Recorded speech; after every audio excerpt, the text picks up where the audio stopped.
단순한 용서 그런 차원이 아니라 더 적극적인 선의 마음, 그래서 상대방까지라도 감동시키는 차원으로까지 이렇게 올려가는 것을 볼 수가 있습니다. 이 형님들은 육의 사람들입니다. 그러니까 요셉이 지난번에 창세기 43장, 44장을 통해서 어떻게 감동적으로 어떻게 자기들을 용서해야 되는지를 아직도 깨닫지를 잘 못하는 거죠. 그리고 아비가 죽었기 때문에 요셉이 우리를 가만두지 않겠다는 생각을 하는 거죠. 요셉은 너무 슬퍼서 눈물이 났습니다. 왜 슬퍼서 눈물이 났는가 하면은 형들이 아직도 그런 육신의 생각을 하고 있는 거, 또 그렇게 육신의 생각을 하고 있는 형들이 얼마나 마음이 불안할까, 형들의 마음을 느끼기 때문에 울 수밖에 없었다 하는 것을 볼 수가 있습니다. 그래서 이들이 또 낙심하면 안 되잖아요. 불안해하면 안 되잖아요. 그러니까 또 감동적으로 대답해 주는 걸 볼 수 있습니다. 이것이 바로 그 믿음의 깊은 단계에 들어가서 범사의 명철의 길을 제시받는다는, 방법론까지라도 제시받는 한 가지 좋은 예라고 볼 수가 있겠습니다. 한 가지 예만 더 들어보겠습니다. 믿음의 5단계 깊이 들어간 사람이 어떻게 명철의 길로 문제들을 풀어가는가, 아브라함의 경우를 예로 들어보도록 하겠습니다. 어느 날 사랑하는 사라가 죽었습니다.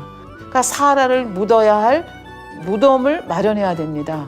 그래서 그 무덤을 마련하기 위해서 해적석에게 나가서 그 자기 아내가 죽었음을 고하고 그 아내가 묻힐 그 무덤에 대해서 이제 요구하는 걸 볼 수 있습니다. 공짜로 주겠다고 얼른 덥석 문 게 아닙니다. 이런 명철이 어디서 나왔습니까? 사람의 깊은 마음을 읽을 수 있고, 그 다음에 그 하나님이 주신 명철 가운데, 선한 지혜 가운데 돈을 치러야 할 때는 이거 공짜다, 하나님의 은혜다라고 덥석 받지 않고 돈을 치르고 끝까지 깨끗하게 처리하는 것을 알 수가 있겠습니다. 믿음의 5단계에 들어가면 이제 불같이 기도하게 되면 권능을 받게 됩니다. 그러면 이제 질병균이 틈타지 못하는 것은 물론이고, 다른 사람의 질병이나 뭐 연약한 것까지라도 오히려 치료해 줄 수 있는 그런 단계가 되겠습니다. 귀신도 능히 쫓아낼 수가 있겠습니다. 그리고 이런 어둠의 세력들도 이 거룩한 영적인 권세가 있기 때문에 명하면 나갈 수밖에 없는 이제 이런 단계가 되는 거죠. 그래서 요한일서 5장 18절에 보면 하나님께로서 난 자마다 범죄치 아니하는 줄을 우리가 아노니 하나님께로서 나신 자가 저를 지키심에 악한 자가 저를 만지지도 못하느니라. 우리는 영계의 법칙을 알고 있습니다. 하나님께서 뱀에게 뱀을 저주하시면서 흙을 먹고 살라고 얘기했습니다. 여기서 흙이라고 하는 것은 죄를 짓는, 비진리를 행하는 사람을 얘기합니다. 육의 사람을 먹고 살라는 얘기죠. 그런데 영의 사람, 온영의 사람이 되면 죄악이 없기 때문에 원수마귀 사단이 송사가 불가능합니다. 아무리 송사를 해도 하나님께서 허락하시지 않기 때문에, 왜? 죄가 없고 악이 없기 때문에 송사 자체가 이게 성립이 안 되기 때문에 결국은 악한 자가 만지지도 못한다, 이렇게 말씀을 드릴 수가 있겠습니다. 우리 복음서를 보면 예수님께서도 정말 십자가에 달려 돌아가셔야 할 정당한 때가 되기까지는 아무리 바리새인들이 원수 마귀가 뭐 잡으려고 해도 잡히지 않는 걸 볼 수 있습니다. 그러나 때가 될 때는 이제 하나님께서 십자가에 못 박혀 돌아가실 때가 하나님의 뜻에 따라 되었을 때는 이제 순순하게 그 십자가를 지는 모습을 볼 수가 있습니다. 저희 교회 그 당회장님께서도 온영으로 들어오게 되면은 해방하고 핍박하는 사람들이 뭐 없는 건 아니지만 그 앞에서 직접적으로 해방하고 핍박하는 사람은 없었다고 말합니다. 뒤에서는 자신이 듣지 못하는 가운데서는 이러고 저러고 얘기하지만 자기 앞에만 오면 당회장님 앞에만 오면 입을 꽉 다물고 감히 해방하고 이렇게 하지 못하는 것을 경험했다고, 잠잠해졌다고 하는 말씀을 우리가 들을 수가 있었습니다. 그러나 온영으로 들어왔다고 해서 원수마귀 사단이 회방하고 뭐 이런 거를 포기하는 건 아니죠. 끊임없이 하나님 앞에 회방하고, 하지만 이 회방거리가 없기 때문에, 그 하나님께서 그 송사를 들어줄 이유가 없기 때문에 결국은 그 송사가 이렇게 성립이 되지 않는 거죠. 그럼에도 불구하고 영의 사람, 온영의 사람이라 할지라도 연단이 없는 건 아닙니다. 원수마귀 사단의 송사를 받아서 하는 연단은 아니지만 하나님께서 더 영광을 받으시고 더 큰 그릇으로 만들어가기 위해서 하나님이 주시는 연단이 있다. 이제 그런 말씀을 드렸습니다. 예를 들면 요셉이 그 보디발의 집에서 받는 연단, 그리고 그 애매하게 보디발의 아내에게서 애매하게 죄를 둘러쓰고 그 깊은 감옥에 갇히고, 이제 이런 것들이 사실은 죄의식 받은 것이 아니잖아요. 그러나 요셉을 큰 그릇으로 만들고 하나님께서 요셉을 통해서 큰 영광을 받으셔야 되기 때문에 연단하시는 거죠.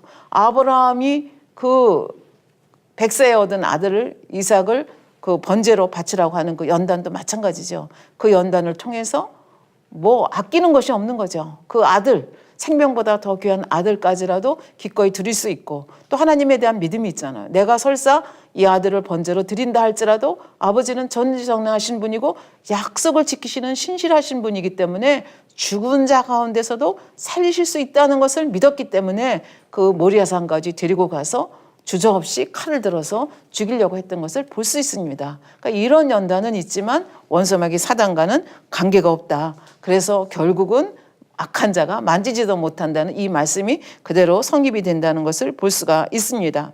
베드로나 사도 바울 같은 경우는 그 뭐 온영의 깊은 단계에 들어갔지만 결국은 순교당하잖아요. 결국 그 순교의 피를 통해서 어떻게 돼요? 하늘나라에서는 더할 나위 없는 영광을 받으시고 그 순교의 피를 통해서 하나님의 나라가 확장되는 놀라운 역사가 이루어지는 것을 볼 수가 있습니다. 흠도 없고 점도 없는 온영의 사람이 애매하게 고난을 당할 때 순전한 믿음과 사랑으로 승리하고 나면 하나님께서는 더 큰 축복, 더 큰 권능을 내려주시고 또 더 크게, 더 큰 그릇으로 사용하는 것을 볼 수가 있습니다. 그러니까 온영의 사람들은 오히려 연단이 오면 어떻게 해요? 기뻐하고 즐거워하죠. 왜? 하나님께서 나를 큰 그릇으로 만들고 큰 영광을 받으신다는 걸 알기 때문에 뭐 절대로 시험에 넘어지거나 연단에 넘어지거나 하는 일이 없고 더 크게, 더 크게, 더 크게 사용되는 것을 우리가 성경의 인물들을 통해서도 볼 수가 있겠습니다. 이것이 세 번째 축복입니다. 네 번째 축복은 성경에 약속된 온갖 축복들이 온전히 임하게 되는 축복입니다. 신명기 28장에 축복이 1절부터 쭉 나오게 되죠. 그러니까 온영으로 들어가게 되면, 영으로 들어가도 이제 사실은 이제 성경에 그 믿는 자들에게는 뭐 이런 축복이 있다 하는 것이 결국 누구를 겨냥한 거 하냐면 영의 사람, 온영의 사람들을 겨냥한 것입니다.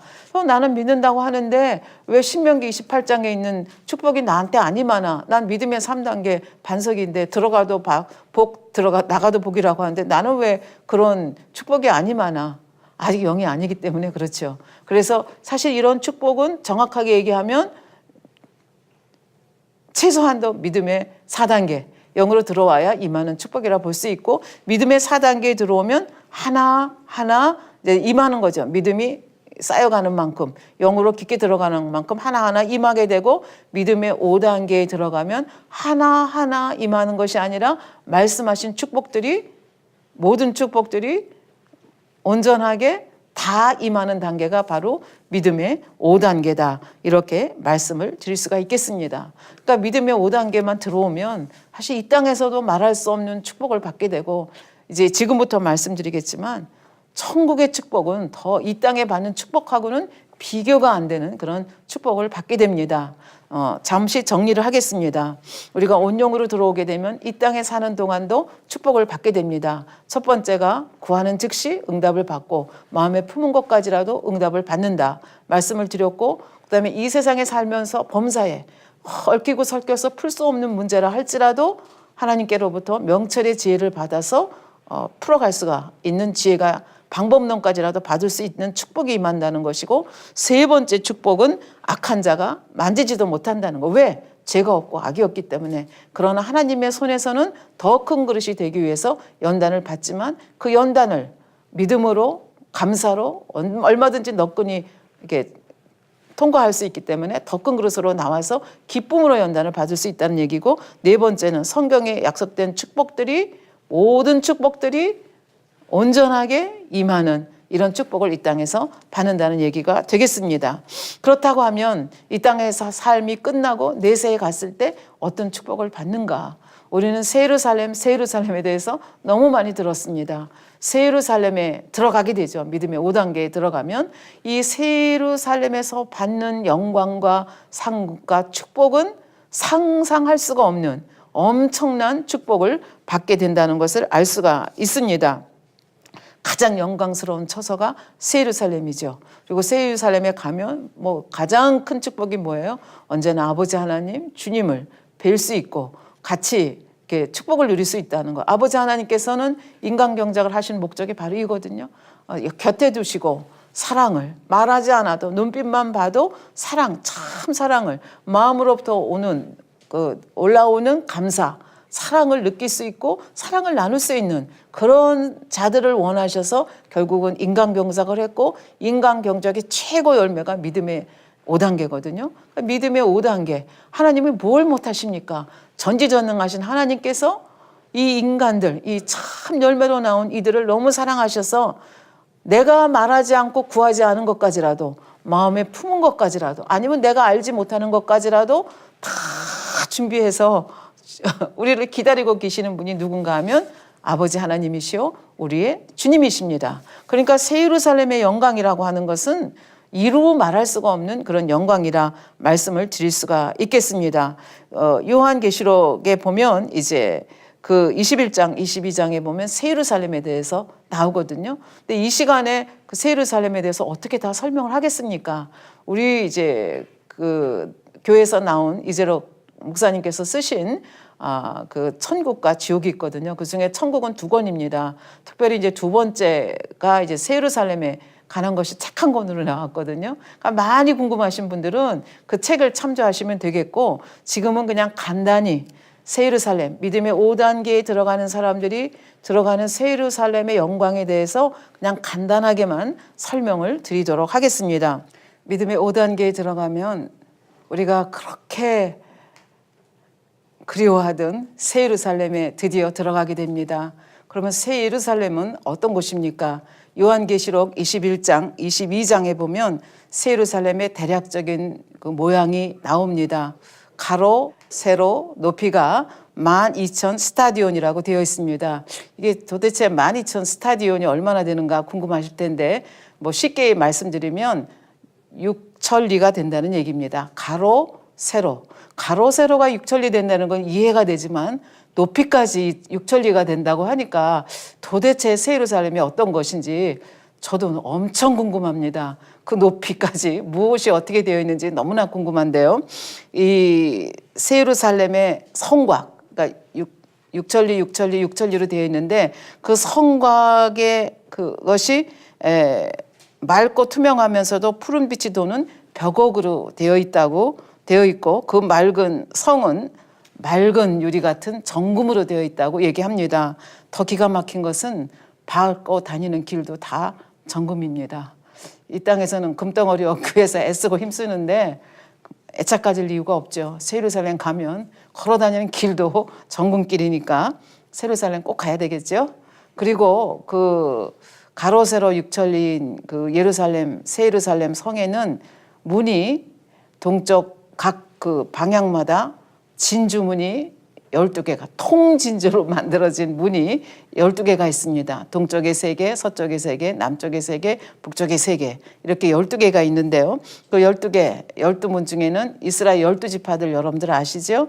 12지파의 이름이 새겨져 있다 그렇게 말씀하십니다. 그럼 새 예루살렘에 들어가는 문이 왜 하필이면 진주로 만들어졌을까? 이거는 진주가 형성되는 육적인 원리와 영적인 원리가 같이 이렇게 여기에 들어있다고 볼 수 있습니다.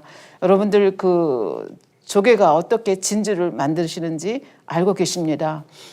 그 조개의 그 민감한 살 속으로 이물질이 파고 들어가면 조개가 얼마나 아프겠습니까? 그러니까 그 이물질을 어떻게 해요? 진액을 다 내가지고 이물질을 자꾸 코팅을 하는 거죠. 싸죠. 그러면 그것이 쌓여서 만들어진 것이 진주입니다. 마찬가지로 영적으로 봤을 때 새 예루살렘에 가기까지 죄와 악을 버리고 선을 쌓고 사랑을 쌓고 하나님을 아버지를 닮아 거룩한 자가 되기까지 얼마나 이 세상을 살면서 아픔과 슬픔을 많이 겪었겠습니까? 마치 조개가 살 속에 이물질이 들어왔을 때 자기의 진액을 다해서 이 조개를 그 진주를 만들어가는 것과 똑같이 영적으로도 그런 원리가 해당이 된다고 볼 수가 있겠습니다. 눈물과 슬픔을 다 이겨내고 결국은 사랑의 진액으로, 선의 진액으로 이렇게 그 영적인 진주를 만들었기 때문에 그런 사람들이 들어가는 것이기 때문에 12 진주문으로 그렇게 만드신 것을 알 수가 있습니다. 그리고 성의 기초석도 12 기초석으로 되어 있는데요. 12 기초석이 다 다른 보석으로 되어 있습니다. 그 보석이 무엇이고 어떤 의미를 가지고 있는가를 자세히 풀어서 말씀드릴 수는 없지만 그냥 간단하게만 설명을 드리도록 하겠습니다.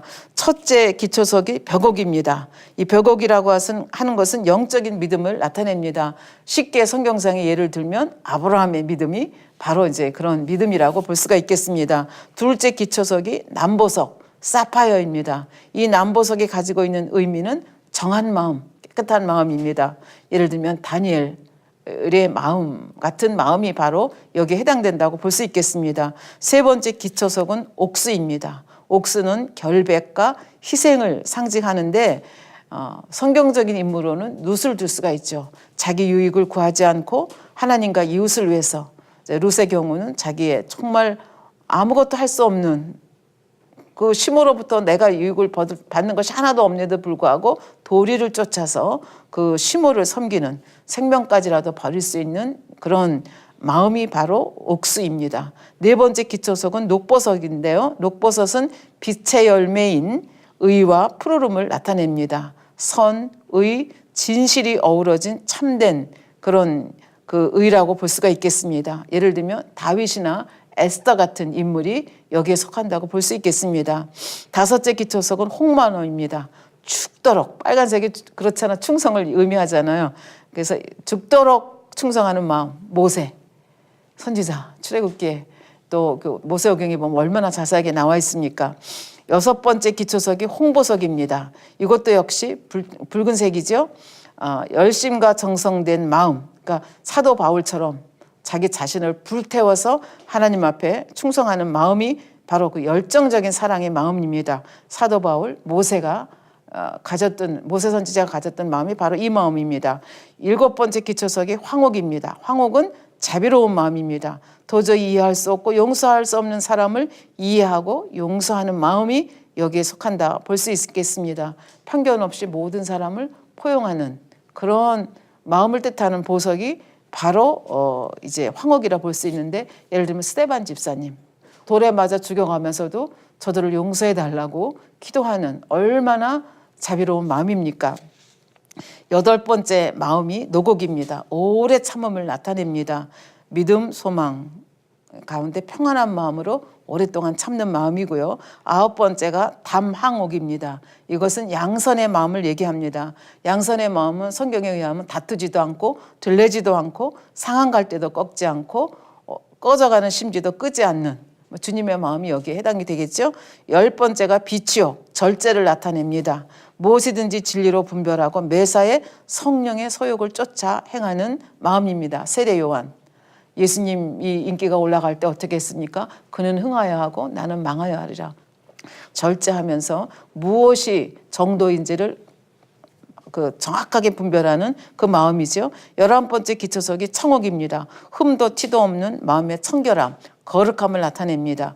예를 들면 창세기에 나오는 에녹의 마음이 바로 여기에 해당이 되겠습니다. 12번째 기초석이 자성입니다. 아름답고 온유한 것, 모든 사람을 포용할 수 있는 큰 마음, 많은 사람이 깃들이는 포근한 품과 같은 너그러운 마음, 모세 선지자의 마음입니다. 그래서 이 12보석의 영적인 의미를 종합하면 곧 아버지의 마음이요 주님의 마음이라고 볼 수 있겠습니다.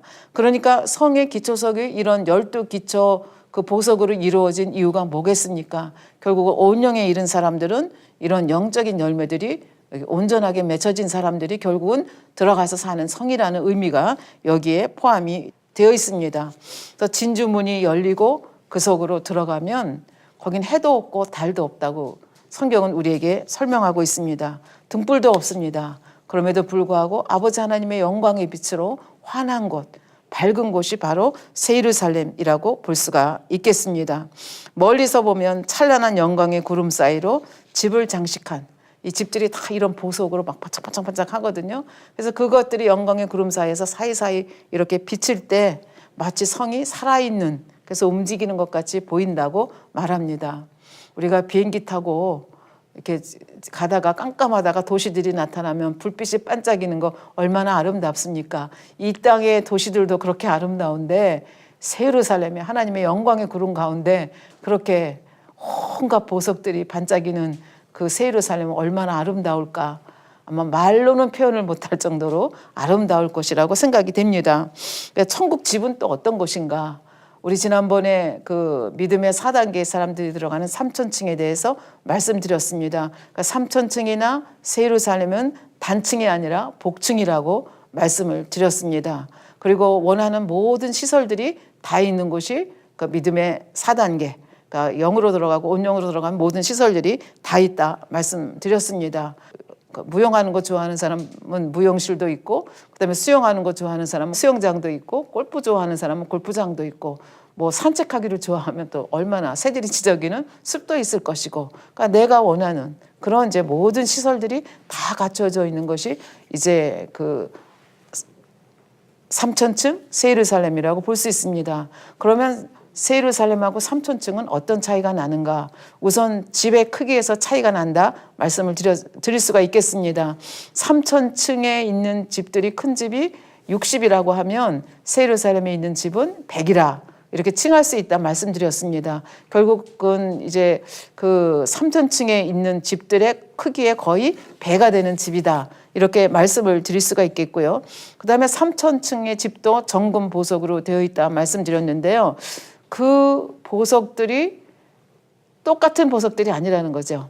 예를 들면 똑같은 다이아몬드를 하더라도 그 다이아몬드의 질이 다른 것처럼 3천층에 있는 보석과 그 새 예루살렘에 있는 보석들은 종류와 빛깔도 다르고, 특히 이제 그 새 예루살렘에 있는 것들은 막 2중, 3중으로 이렇게 겹쳐져 가지고 말로는 형용할 수 없는 그런 아름다운 빛깔을 내는 그런 보석들이 많이 있다는 거죠. 그러니까 질적으로 3천층과 새 예루살렘에 똑같이 보석집이라 할지라도 그 보석들의 질에 차이가 난다. 물론 3천층의 보석도 이 땅의 보석과는 상대가 되지 않을 만큼, 입이 벌어질 만큼 아름답지만 새 예루살렘은 그보다 훨씬 더 아름답다는 것을 우리가 알 수가 있습니다. 그러면서 당회장님께서 이렇게 설명을 저희들에게 해주셨습니다. 예를 들면 천국의 벽들이 벽옥으로 되어 있다고 했는데, 그런 벽옥이 도대체 어떤 감인가? 우리는 이제 더군다나 벽이 벽옥으로 되어 있다면 어떤 느낌일까 하는 생각을 하게 되는데요. 이제 아버지 하나님께서 설명해 준 것이 그 뭐를 상상하면 되는가 하면, 푸른 바다의 수면이 햇살에 반사되어 눈부시게 반짝이는 거. 그러니까 넓고 푸른 바다에 햇빛이 반사가 돼가지고 반짝반짝 비치는 것이 마치 벽옥과 같다. 이렇게 표현을, 그걸 상상하면 조금이라도 너희들이 이해를 할 것이다. 이렇게 설명해 주셨다는 말씀을 들었습니다. 그러니까 벽옥 하나도 이와 같은데, 이름도 알지 못하는 엄청난 보석들이, 아까 기초성만 해도 12가지인데 이 집들은 얼마나 더 찬란한, 이름도 알지 못하는 보석들로 아름답게 지어졌겠습니까? 그래서 그 보석들이, 예를 들면 어떤 사람들은 그 온영으로 들어가신 어떤 분들은 푸른색이 더 많이 나시는 분도 계시고, 어떤 분들은 그 붉은색이 많이 나는 분도 계시고, 물론 여러 가지 색깔이 다 합쳐져 있지만, 그러니까 그 사람의 특징에 따라서 얼마나 더 열정적인 사랑으로 했는가에 따라서 붉은빛이 더 날 수도 있고, 얼마나 더 절제하는 힘이 있었느냐에 따라서 또 푸른빛이 날 수도 있고, 그러니까 새 예루살렘에 있는 집들이 다 똑같은 모양이 아니고 똑같은 색깔이 아니고, 크기도 물론 다를 수 있고, 그다음에 색깔도 뭐 보석의 모양도, 그다음에 집의 모양도 다 다를 수 있다는 거죠. 하나님은 창조주시잖아요. 그리고 무엇이든지 하실 수 있는 분이니까, 아버지가 창조주 하나님이 참 사랑하는 자녀를 위해서 지은 집이니까 얼마나 기가 막히게 지었겠습니까? 그래서 그 집만 봐도 이 사람이 어떤 삶을 이 땅에서 살았는지를 우리가 알 수 있을 정도로 그렇게 보석의 종류도 색깔도 여러 가지 아름답게 지었다고 하는 걸 알 수가 있겠습니다. 내 집을 만드는 모든 재료들은 결국은 뭐예요? 이 땅에서 내가 행한 대로, 심은 대로 아버지 하나님께서 갚아주시는데, 내가 일을 행했는데 아버지는 천만을 행해 주신 것을 여기 가면 느낄 수 있는 거죠. 내가 이 땅에서 아버지 나라를 생각하면서 눈물 흘린 한 방울의 눈물까지라도 아버지 하나님께서는 놓치지 아니하시고 그 눈물도 예루살렘의 보석으로 예루살렘의 아름다운 것으로 꾸며놓으신 것을 알면 아버지 하나님이 얼마나 정말 세세하게 보시고 얼마나 아름답게 장식해 놓으셨는가 하는 것을 마음으로 느낄 수가 있겠죠. 천국에서는 어떤 의복을 입고 있는가? 우리가 얼른 생각하면 천국에서는 흰 옷만 입는다고 생각하시죠. 그렇지 않습니다. 천국은 집도 그렇게 온갖 보석으로 아름답게 그 사람의 성정에 따라서 그렇게 아름답게 꾸며 놓으셨는데 옷도 어찌 흰색 옷만 입겠습니까? 정말 갖가지 온갖 색깔의 옷들이 온갖 질감의 옷들이 뭐 이렇게 아름답게 예루살렘에 준비가 되어 있죠. 그 의복도 한 벌이 아니라 글쎄 수백 벌, 수십 벌, 아마 수천 벌 될 것 같아요. 엄청난 그런 의복을 준비를 해주시고 계십니다. 의복만 있는 것이 아니라 면류관도 준비를 해 놓으셨습니다. 여인들은 또 특별한 머리 장식들이 있다고 말씀해 주셨습니다.